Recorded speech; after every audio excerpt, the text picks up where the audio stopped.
One thing I never expected being a founder is the number of people that are willing to help you and help you for free. And the second thing I learned is how important it is to build relationship with investors. My name is Lilian Damari. I'm one of the founders of Mela AI, which is an AI life coaching company. And I've been a full-time founder for the last year. Here are some of the lessons that I've learned. Lesson number one is if you're going to build a technology product, you need a technical person as part of your founding team.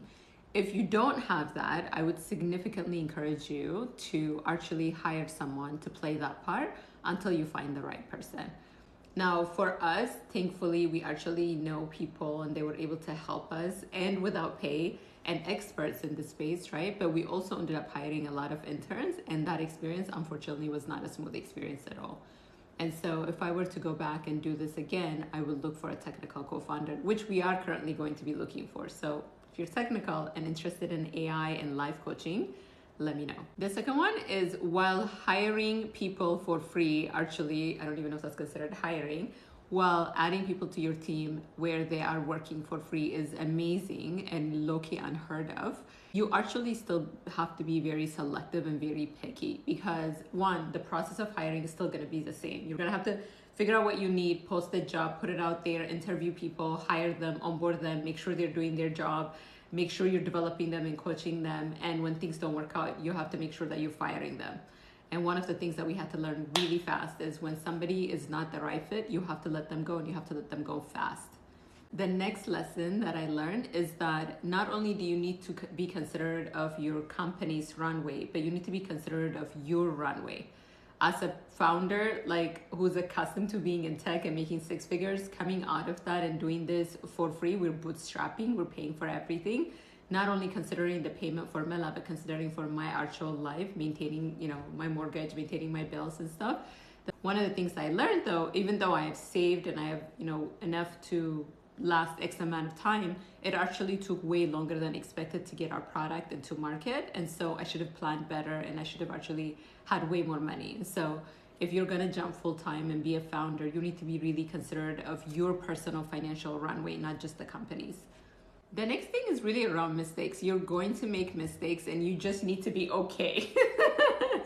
You just need to be okay. My sister always told me, like, if something happens, give it a weekend and just keep going. That lesson applies for founders. Like, if you make a mistake, which you will, you have to just like get up, learn from it and keep going.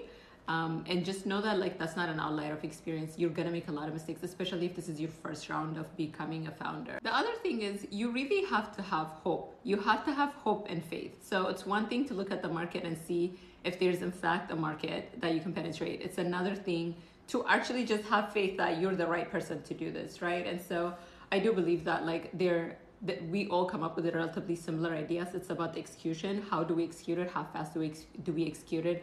How fast do we get it in the hands of the customer and make sure they're using it? And when we get feedback, how fast do we iterate on it, right? Like that's a big part of being a founder, and that's what can differentiate you from the next person because the ideas are going to be the same. So have faith that your idea will work out. You just need to worry about how am I going to make this work? Last lesson I would say is being patient.